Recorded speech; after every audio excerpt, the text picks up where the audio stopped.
నమస్తే, నా పేరు హేమ. వార్తల్లో ముందుగా ముఖ్యాంశాలు.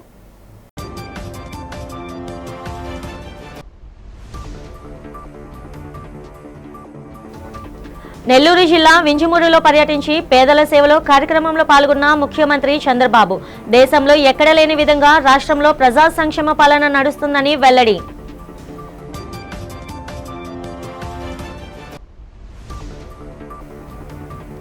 అమరావతి రాజధానిపై కీలక వ్యాఖ్యలు చేసిన మాజీ ముఖ్యమంత్రి జగన్మోహన్ రెడ్డి రాజధాని ప్రాంతానికి ప్లాన్ బి అమలు చేయాలని పలు సూచనలు వెల్లడించిన జగన్.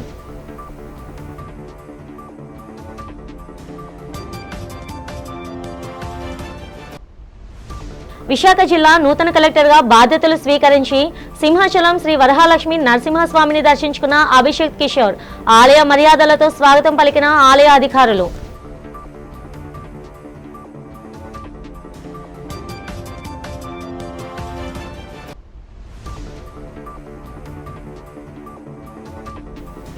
అనకాపల్లి జిల్లా పాయకరావుపేటలో పర్యటించిన హోంమంత్రి వంగలపూడి అనిత ఇంటింటికి వెళ్లి ఆప్యాయతగా పలకరించి పింఛన పంపిణీ. నెల్లూరు జిల్లా వింజమూరులో ముఖ్యమంత్రి నారా చంద్రబాబు నాయుడు పర్యటించారు. పేదల సేవలో కార్యక్రమంలో పాల్గొన్న సీఎం వైసీపీ తీరుపై తీవ్ర విమర్శలు గుప్పించారు. 3 రాజధానుల పేరుతో రాష్ట్రాన్ని విధ్వంసం చేశారని, ఇకపై అమరావతిని ఎవరూ కదిలించలేరని స్పష్టం చేశారు. అమరావతికి చట్టబద్ధత కల్పించే తీర్మానం పార్లమెంట్లో సానుకూల దశలో ఉందని వెల్లడించారు. సంక్షేమ పథకాలపై మాట్లాడుతూ దేశంలో ఎక్కడా లేని విధంగా 63 లక్షల మందికి గౌరవప్రదంగా ఇంటి వద్ద పింఛన్లు అందిస్తున్నామని తెలిపారు.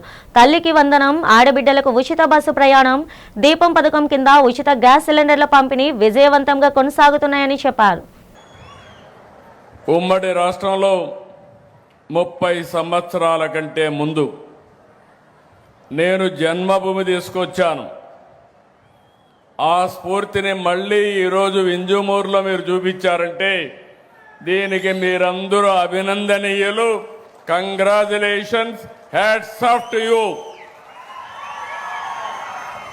కష్టపడిన వాళ్ళందరికీ గట్టిగా చప్పట్లు కొట్టి అభినందించండి. ఎవరైతే ఈ పనిలో భాగస్వాములు కాలేదో వాళ్ళు ఒకసారి మళ్ళీ మీ మనస్సాక్షిగా ఆలోచించి భవిష్యత్తులో మీరు కూడా భాగస్వాములు కావడానికి ముందుకు పోవాల్సిందిగా నేను మిమ్మల్ని కోరుతున్నా. దారిలో వస్తూ ఉంటే చూశాను. మళ్ళీ నేను డీటెయిల్స్ అన్ని స్టడీ చేస్తాను. చాలా తక్కువ సమయంలో 70 లక్షల రూపాయలు సేకరించి ఎన్నో ప్రొక్లైన్లు పెట్టి మనం కూర్చున్న ఈ ప్రాంతంలో కూడా ఆ చెరువు మట్టి తీసుకొచ్చి ఎక్కడికక్కడ డెవలప్ చేసి ఒక బ్రహ్మాండమైన కార్యక్రమానికి శ్రీకారం చుట్టారు. ఈరోజు మిమ్మల్ని చూసినప్పుడు నాకు అనిపిస్తుంది, మీరు ఒక అడుగేసి నేను 100 అడుగులు వేస్తానని మరొక్కసారి మీకు విజ్ఞప్తి చేస్తున్నా. అందుకే అది చూసినప్పుడు ఇక్కడ అడిగినప్పుడు మీరు అడిగారు, మీ ఎమ్మెల్యే అడిగారు. ఈరోజు మీకు హామీ ఇస్తున్నా, సోమశిల నుంచి వచ్చే కాలువ నీళ్లు 34 కోట్లు ఖర్చు అవుతుంది.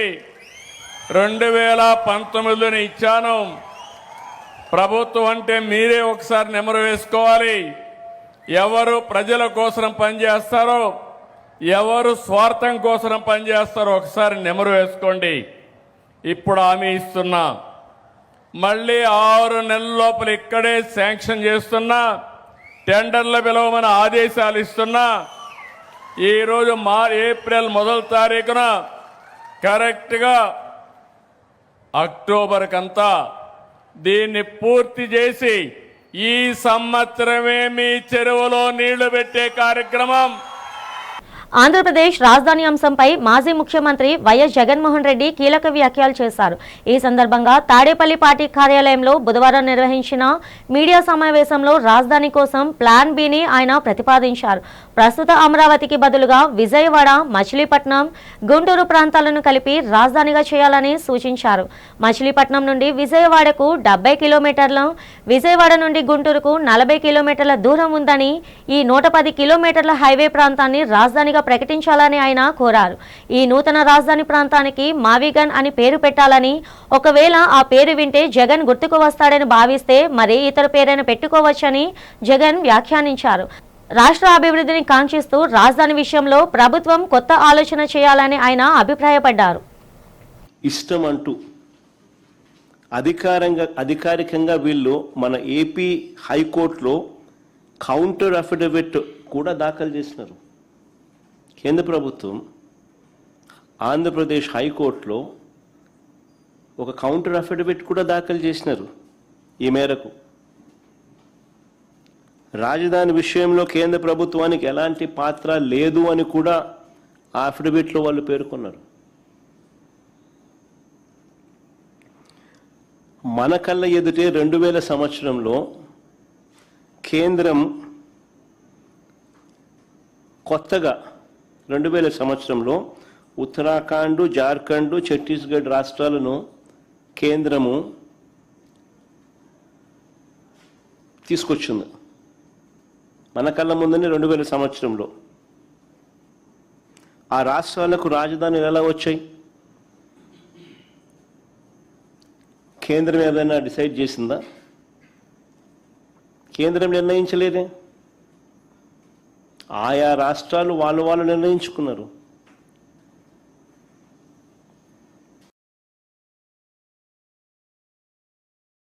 మరి ఎవరికి వర్తించింది? మరి 7 ఏళ్లుగా నేను చంద్రబాబు నాయుడు గారిని అడుగుతా ఉన్నా, మరి 7 ఏళ్లుగా మీరే ముఖ్యమంత్రిగా ఉండి,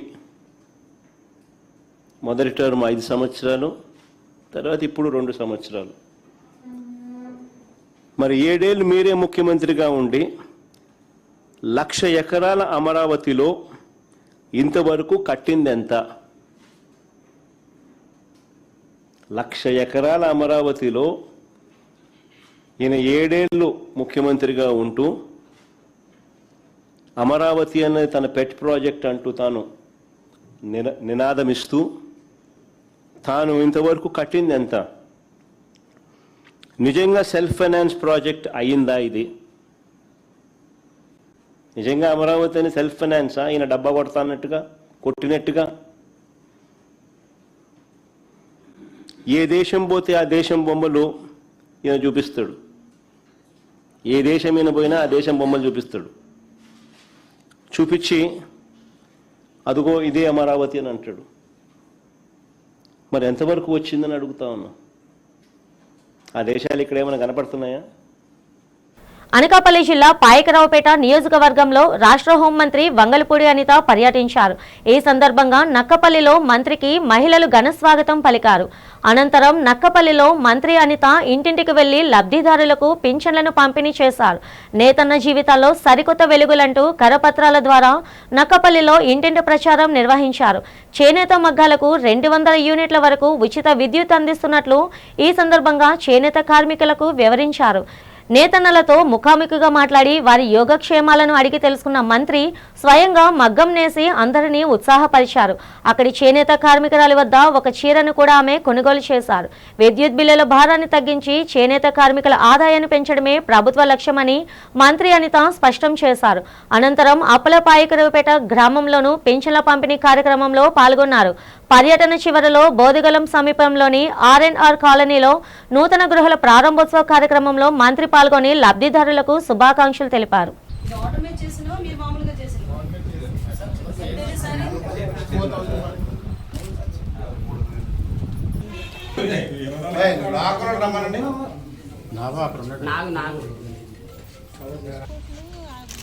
హెట్రోలో తీసుకున్నారండి. హెట్రోలో ఇవ్వలేదండి. వాళ్ళే చెకప్ చేసి వాళ్ళే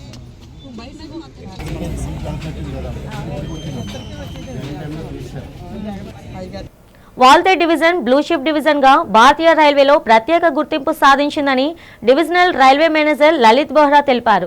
తన కార్యాలయంలో జరిగిన మీడియా సమావేశంలో ఆయన మాట్లాడుతూ రికార్డు స్థాయిలో డివిజన్ ఎంతో అభివృద్ధిని సాధించిందన్నారు. సరుకు రవాణా ద్వారా అత్యధిక ఆదాయాన్ని ఆర్జించినట్లు చెప్పారు. 85.9 మిలియన్ టన్నుల లోడింగ్, 150 మిలియన్ టన్నుల సరుకు రవాణా జరిగిందన్నారు. విశాఖ రైల్వే స్టేషన్లో అభివృద్ధి పనులు వేగంగా జరుగుతున్నాయని తెలిపారు. ప్రయాణికుల భద్రతకు అధిక ప్రాధాన్యత ఇస్తున్నామని, భద్రత ఇతర పనుల పర్యవేక్షణకు డ్రోన్లను వినియోగిస్తున్నామని డిఆర్ఎం లలిత్ బుర్హా తెలిపారు. త్వరలో ప్రయాణికులకు మెడికల్ సర్వీస్ను అందుబాటులోకి తీసుకొస్తున్నామన్నారు.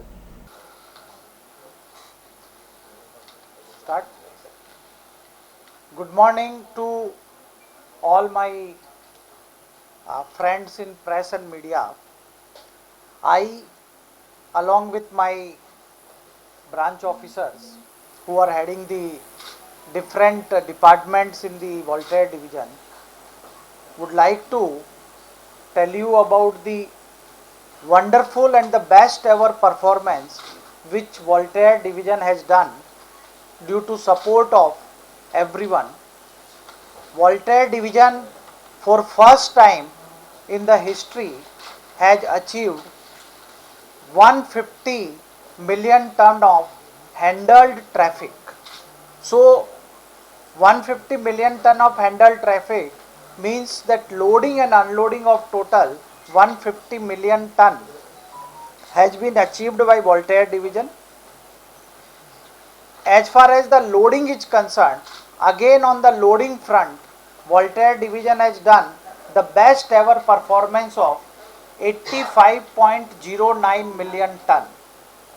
This growth of Voltaire division is about 12.5 million ton more than what we have achieved last year.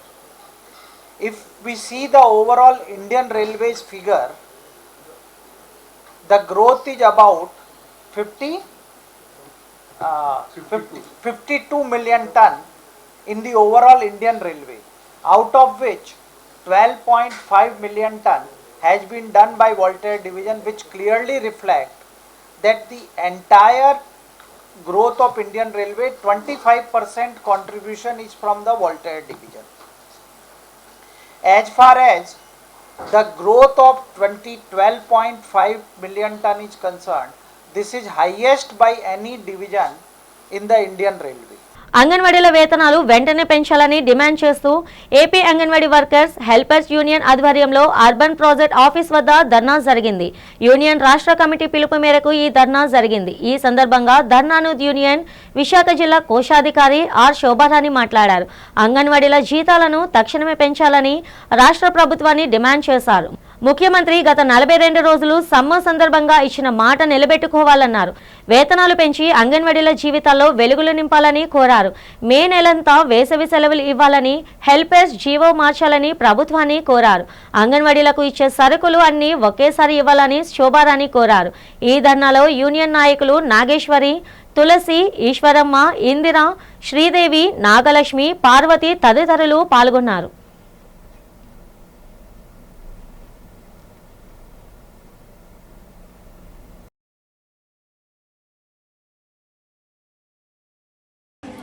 మా ప్రాజెక్ట్ కార్యదర్శినండి. మేము ముఖ్యంగా ఈరోజు ప్రాజెక్ట్ ఆఫీస్ దగ్గర ధర్నా చేయవలసిన ఉద్దేశం ఏంటంటే, సీఎం గారు మాకు ఎన్నోసార్ల నుంచి మీ జీతాలు పెంచుతాము అంటున్నారు, కానీ మాకు జీవో ఏది రిలీజ్ చేయలేదు. తక్షణమే మాకు జీవో రిలీజ్ చేస్తారని మేము చాలా ఎదురు చూసామండి ఉగాదికే. కానీ అప్పటి నుంచి ఇప్పటి వరకు కూడా అసలు మాకు ఇస్తామనేది ఏదైనా సరే ఒక రాతపూర్వకంగా అయినా సరే మా యూనియన్ తరపున కానీ మా సంఘాల తరపున కానీ మాకు ఏ విషయమైనా తెలియజేస్తారని ఆశిస్తున్నామండి. ముఖ్యంగా మాకు పని చెప్పేటప్పుడు 24 గంటల్లో జీవో రిలీజ్ అవుతుందండి. మాకు వేతనం అనేటప్పటికీ సంవత్సరాల కొలది పోరాడుతున్నాము. పోరాడినా సరే వేతన విషయంలో మార్పు లేదు. అలాగనే ఏ స్కీములు కూడా మాకు వర్తించట్లేదండి. స్కీము అని వెళ్ళి అప్లికేషన్ పెడితే అక్కడ గవర్నమెంట్ ఎంప్లాయీని చూపిస్తుందండి. మరి అక్కడ ఎంప్లాయీని చూపిస్తుంది, ఇక్కడ వర్కర్ అంటారు, ఇక్కడ సేవ చేయడానికి వచ్చారంటున్నారు. మరి మేము అసలు ఏ తెగకు చెందుతామో తెలియదండి. వేసవిలో ట్రాఫిక్ క్రమబద్ధీకరించే పోలీసుల సేవలను నగర traffic ADCP K Praveen Kumar ప్రశంసించారు. మద్దిలపాలెం ట్రాఫిక్ పోలీస్ అవుట్పోస్ట్ వద్ద జరిగిన కార్యక్రమంలో ట్రాఫిక్ విధులు నిర్వహించే పోలీసులకు అరటి పండ్లు, మజ్జిగ ప్యాకెట్లతో పాటు కర్డ్ రైస్ పంపిణీ కార్యక్రమాన్ని ప్రారంభించారు. ఈ సందర్భంగా ప్రవీణ్ కుమార్ మాట్లాడుతూ అధిక ఉష్ణోగ్రతలను తట్టుకుంటూ ట్రాఫిక్ విధులు నిర్వహించే వారికి ఉపశమనకు ఈ కార్యక్రమాన్ని చేపట్టామన్నారు. అన్ని కాలాల్లోనూ రోడ్లపై ఉంటూ ట్రాఫిక్ క్రమబద్ధీకరణ విధులు నిర్వహించే సిబ్బంది పనితీరును కొనియాడారు. నగర police commissioner Shankhabrata Bagchi police సిబ్బంది సంక్షేమానికి అధిక ప్రాధాన్యత ఇస్తున్నారని, traffic traffic ADCP K Praveen Kumar తెలిపారు. ఈ కార్యక్రమంలో Dwaraka zone traffic CI Prabhakar, 3 town traffic CI Amminaidu, traffic విభాగం పోలీసులు, అధికారులు, సిబ్బంది పాల్గొన్నారు.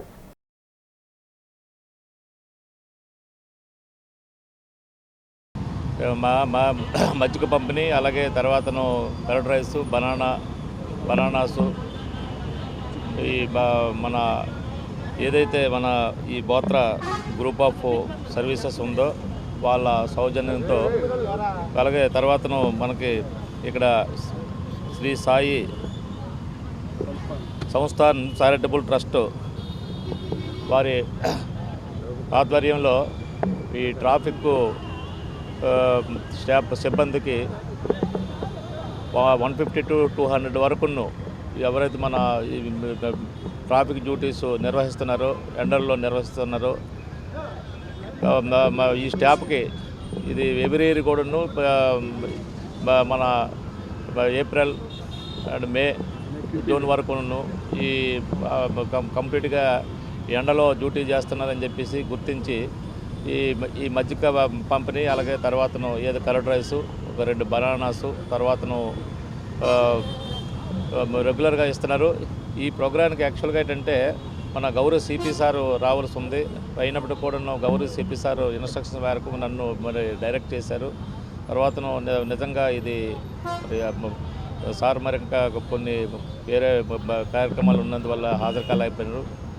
మరి సిపి గారు తరపున మరి నేను తర్వాత మన 3 టౌన్ సిఐ గారు అమ్మినాయుడు, తర్వాతను అలాగే ద్వారకా సిఐ గారు ప్రభాకరు, అలాగే మిగతా ఎస్ఐస్ అంతా సిబ్బంది ప్లస్ అలాగే తర్వాతను మన ఏదైతే శ్రీ సాయి సన్నిధాన్ చారిటబుల్ ట్రస్ట్ వారు కూడాను ఇక్కడికి రావడం జరిగింది. సో నిజంగా ఇది చాలా చాలా మంచి కార్యక్రమం, చాలా బృహత్తరమైన కార్యక్రమం.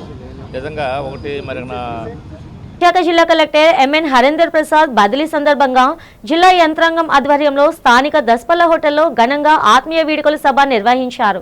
గత 20 నెలల కాలంలో ఆయన అందించిన సేవలు అమోఘమని, విలువలకు మరియు మంచి మనసుకు ఆయన ఒక చిరునామా అని జిల్లా అధికారులు కొనియాడారు. ముఖ్యంగా యోగేంద్ర పార్ట్నర్షిప్ సమ్మిట్ వంటి జాతీయ, అంతర్జాతీయ స్థాయి కార్యక్రమాలను అత్యంత సమర్థవంతంగా నిర్వహించి అందరూ ప్రశంసలు అందుకున్నారని JC Vidyadhari, GVMC commissioner Ketan Garg, VMRDA commissioner Tej Bharat పేర్కొన్నారు. ఈ సందర్భంగా కలెక్టర్ హరేందర్ ప్రసాద్ మాట్లాడుతూ విశాఖ ప్రజలతో, అధికారులతో తనకు విడదీయరాని అనుబంధం ఉందని భావోద్వేగానికి గురయ్యారు. అందరి సహకారంతోనే అభివృద్ధి పనులు, ఎన్నికల ప్రక్రియను విజయవంతం చేయగలిగానని చెబుతూ ఆయన కంటతడి పెట్టారు.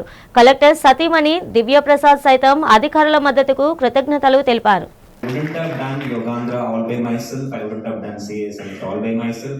I wouldn't have done any of these events which was done in the past 20 months without each one of you. So actually I am grateful to all of you. మీరు ఉండడం వల్ల ఇవన్నీ మనం చేయగలిగాము.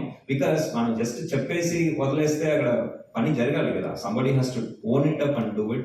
That each one of you did. That's why this was possible. So it's not just because of my mere presence it didn't happen. It's because of your own contribution ఇది జరిగింది. మీరు దాని నన్ను కారణమని చెప్పడం మీ గొప్పతనం. సో దానికి ప్రత్యేక ధన్యవాదాలు తెలియజేస్తున్నాను. Thanks to all of you. మీరు అందరూ కూడా సిన్సియర్గా.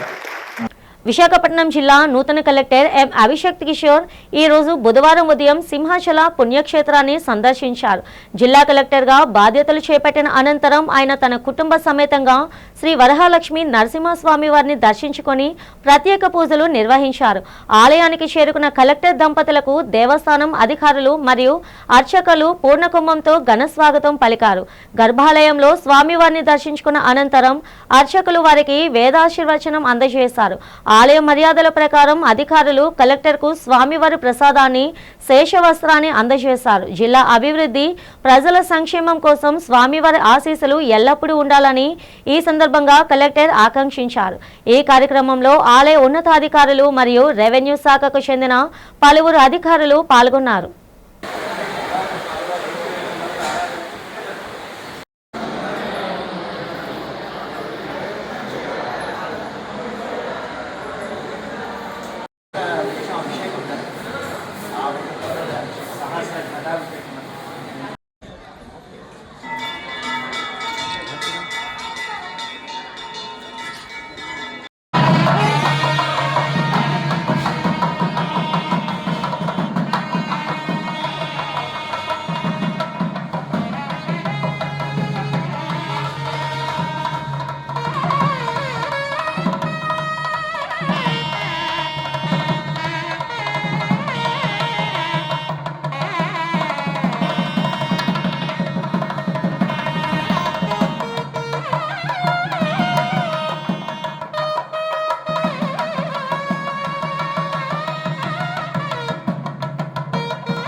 ఇంధనం ఆదా చేసి బీఈఈ స్మార్ట్ రేటెడ్ ఎయిర్ కండిషనర్లను ఎల్జీ ఎలక్ట్రానిక్స్ ఇండియా లిమిటెడ్ మార్కెట్లోకి విడుదల చేసింది. ఈ ఏసీ వినియోగదారులకు 19,000 వరకు ఆదా చేస్తుంది. ఈ సరికొత్త ఏసీలను ద్వారకా నగర్ సోనోవిజన్ షోరూమ్ వద్ద ఏపీఎల్జీ ఎలక్ట్రానిక్స్ ఇండియా లిమిటెడ్ ప్రాంతీయ బిజినెస్ హెడ్ కేవి కృష్ణాజీ మార్కెట్లోకి విడుదల చేశారు. ఈ సందర్భంగా ఆయన మాట్లాడుతూ బీఈ ప్రమాణాలకు అనుగుణంగా ఎల్జీ ఎలక్ట్రానిక్స్ అధునాతన వినియోగదారులకు ఉపయోగపడే ఎయిర్ కండిషనర్లను అందుబాటులోకి తీసుకొచ్చిందన్నారు. ఈ వేసవిలో వినియోగదారులు ఇంధన పొదుపుతో పాటు డబ్బు ఆదా చేయడంలో ఈ ఏసీలు సమర్థవంతంగా పనిచేస్తాయన్నారు. ఈ కార్యక్రమంలో ఎల్జీ ఎలక్ట్రానిక్స్ ప్రతినిధులు, సోనోవిజన్ సిబ్బంది పాల్గొన్నారు. Thank you for making LG number one once again. I think LG is the number one AC brand for last 7 years in Andhra Pradesh. Andhra Pradesh lo LG undisputed number one andi valla almost 7% share next brand ki manaki undi. And ivala Sonovision lo manam total range of LG new products 2026 products launch chestunam. Ela ante 0.8 ton nunchi and we have got 2 ton till 2 ton. అన్ని కెపాసిటీలో 2 star 3 star 5 star launch చేస్తున్నాం. And in terms of 0.8 టన్లో దీన్ని essential model అంటారు. అంటే ప్రతి కస్టమర్కి వెళ్ళేలాగా 0.8 ton will work as 0.5 ton to 1 ton దాకా పనిచేస్తుంది. ఇది ఇన్వర్టర్లో only model where we have 0.8 ton. And ఈ ఇయర్ ఎల్జీ స్పెషాలిటీ ఏంటంటే we have got a feature call him clean అనేది ఇదివరకు ఏంటంటే ఓన్లీ హై ఎండ్ మోడల్ ఇచ్చేవాళ్ళం, వైఫైలు ఇచ్చేవాళ్ళం. ఇప్పుడు ప్రతి మోడల్లో ఉంది. సో హిమ్ క్లీన్ వల్ల సర్వీస్ కాస్ట్ ఆల్మోస్ట్ 1000 రూపాయలు తగ్గుతుంది ప్రతి 3 నెలలకు ఒకసారి. కస్టమర్కి ఆటోమేటిక్గా హిమ్ క్లీన్ బటన్ నొక్కిన వెంటనే పైన మొత్తం ఫ్రాస్ట్ అయ్యి ఆ ఫ్రాస్ట్ లోపల బాడీలో ఉన్న డస్ట్ అంతా క్లీన్ చేసి లిక్విడ్ రూపంలో బయటికి వెళ్ళిపోతుంది. So this will help out in cleaning the dust inside and bacteria inside. And total air conditioner range lo, if you consider between 2010 నుంచి కంపేర్ చేసుకుంటే per AC per year 14,000 save అవుతుంది AC లో. So ప్రతి AC is cost efficient and power consumption బాగా తగ్గుతుంది. ఇప్పుడు చూస్తే మీరు సెంట్రల్ పార్క్ వద్ద చిరు వ్యాపారాలు చేస్తుండగా తొలగించిన వ్యాపారులకు తక్షణమే షాపులు కేటాయించాలని సిఐటియు నేత సుబ్బారావు డిమాండ్ చేశారు. Central park food truckers welfare association GVMC Gandhi విగ్రహం వద్ద చేపట్టిన నిరసన కార్యక్రమంలో ఆయన పాల్గొని సంఘీభావం తెలిపారు. ఈ సందర్భంగా సుబ్బారావు మాట్లాడుతూ 200 మంది వ్యాపారం చేస్తూ జీవనం సాగించేవారని తెలిపారు. వ్యాపారులకు ముందస్తు నోటీసులు లేకుండా సెంట్రల్ పార్క్ వద్ద ఉన్న దుకాణాలను తొలగించారన్నారు. ఆవేదన 6 నెలల్లోగా షాపులు కేటాయిస్తామని ఇచ్చిన హామీ ఏమైందని ప్రశ్నించారు.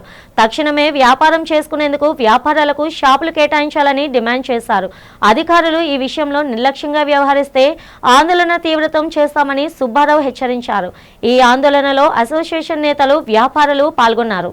ఈ రోజుల్లో సమస్య పరిష్కారం చేస్తామని మున్సిపల్ కమిషనర్ గారు చెప్పారు.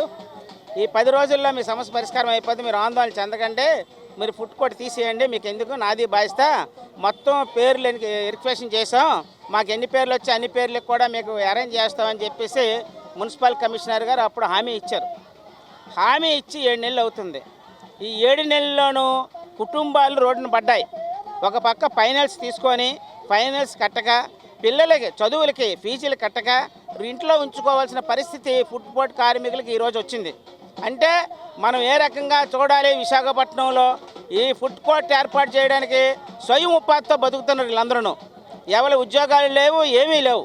స్వయం ఉపాధితో బతికే కుటుంబాలను పోషించుకొని ఇంటద్దులు కట్టుకొని ఫైనాన్షియల్ కట్టుకొని ఇవన్నీ చేస్తున్న వాళ్ళు ఈ రోజు రోడ్డు మీద పడేశారు కమిషనర్ గారు. ప్రభుత్వానికి దమ్ముంటే వెంటనే స్థానిక సంస్థల ఎన్నికలు నిర్వహించాలని విజయనగరం జడ్పీ చైర్మన్ మజ్జి శ్రీనివాసరావు ప్రభుత్వానికి సవాల్ విసిరారు. ఎస్కోటలో నిర్వహించిన సర్పంచ్ల సన్మాన సభలో పాల్గొన్న చిన్న శ్రీను కూటమి ప్రభుత్వంపై తీవ్ర స్థాయిలో విరుచుకుపడ్డారు. ఈ సందర్భంగా ఆయన మాట్లాడుతూ ప్రజలకు ఇచ్చిన హామీలను నెరవేర్చడంలో విఫలమైనందుకే ప్రభుత్వం ఎన్నికలకు వెళ్లేందుకు భయపడుతుందని విమర్శించారు. వైసీపీ హయాంలో మెడికల్ కాలేజీలు, భోగాపురం ఎయిర్పోర్ట్ వంటి ఎన్నో అభివృద్ధి పనులు వేగంగా జరిగాయన్నారు. ప్రస్తుత బడ్జెట్ లో జిల్లాకు తీవ్ర అన్యాయం జరిగిందని ఆవేదన వ్యక్తం చేశారు. మంత్రి, ఎమ్మెల్యేలు నోరు మెదపలేని స్థితిలో ఉన్నారని ఎద్దేవా చేశారు. రైతులు సాగునీరు లేక ఇబ్బందులు పడుతున్నా ప్రభుత్వం పట్టించుకోవడం లేదని మండిపడ్డారు. మాజీ ఎమ్మెల్యే కడుబండి శ్రీనివాసరావు అధ్యక్షతన జరిగిన ఈ కార్యక్రమంలో మాజీ ఎమ్మెల్యే భాగ్యలక్ష్మి, శోభా హైమావతి, శోభా స్వాతిరాణి తదితర నేతలు పాల్గొన్నారు. రాబోయే రోజుల్లో బొత్స సత్యనారాయణ నాయకత్వంలో వైసీపీ తిరిగి అధికారంలోకి రావడం ఖాయమని చిన్న శ్రీను ధీమా వ్యక్తం చేశారు.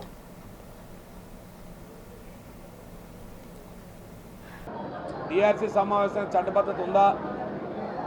ఒకవేళ డిఆర్సీ సమావేశం మీరు ప్రకటించిన తేదీ రోజు ఒకరోజు చెప్తున్నారు, మరలా మాకు సమాచారం లేదు, మళ్ళీ దీన్ని ఒకరోజు ముందస్తుగా ఒకరోజు తీసుకొస్తున్నామని చెప్తున్నారు. సరే, ఏది ఏమైనప్పటికీ కూడా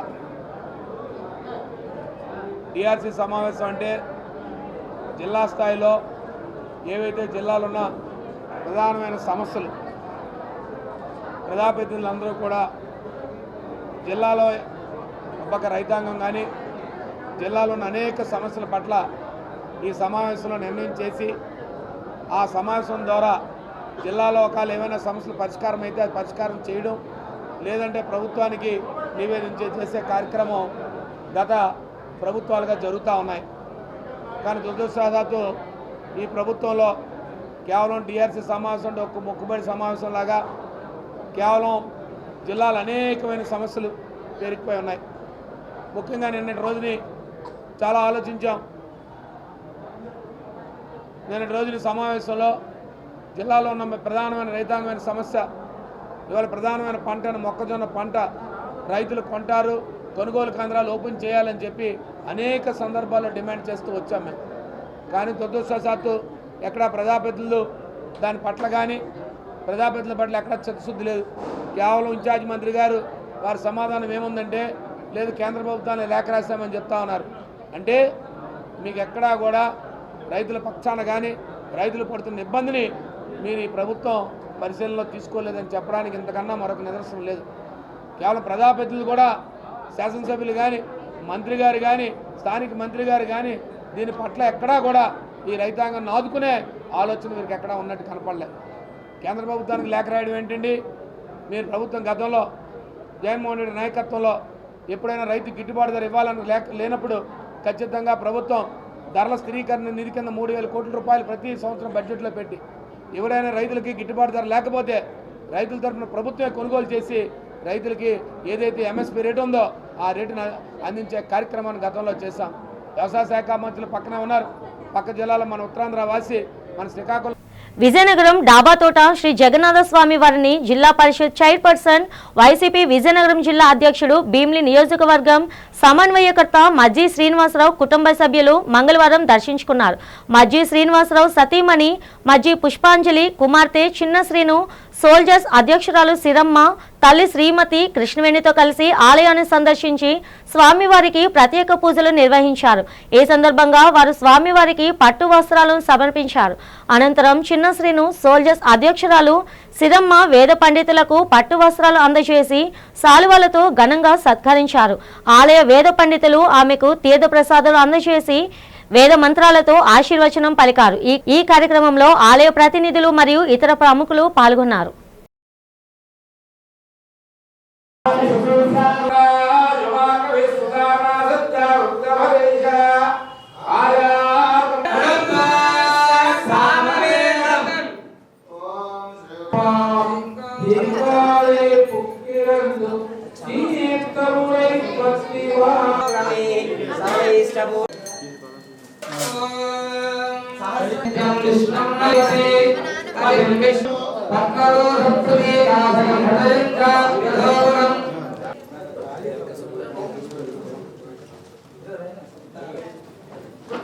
వార్తలు ముగిస్తుండగా ముఖ్యాంశాలు మరొకసారి.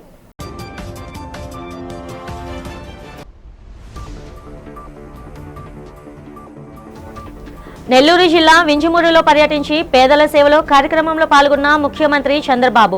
దేశంలో ఎక్కడ లేని విధంగా రాష్ట్రంలో ప్రజా సంక్షేమ పాలన నడుస్తుందని వెల్లడి.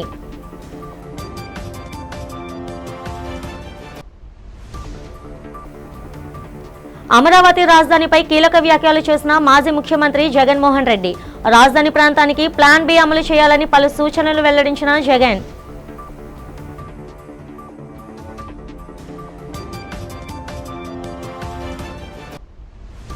విశాఖ జిల్లా నూతన కలెక్టర్గా బాధ్యతలు స్వీకరించి సింహాచలం శ్రీ వరహాలక్ష్మి నరసింహస్వామిని దర్శించుకున్న అభిషేక్ కిషోర్ ఆలయ మర్యాదలతో స్వాగతం పలికిన ఆలయ అధికారులు.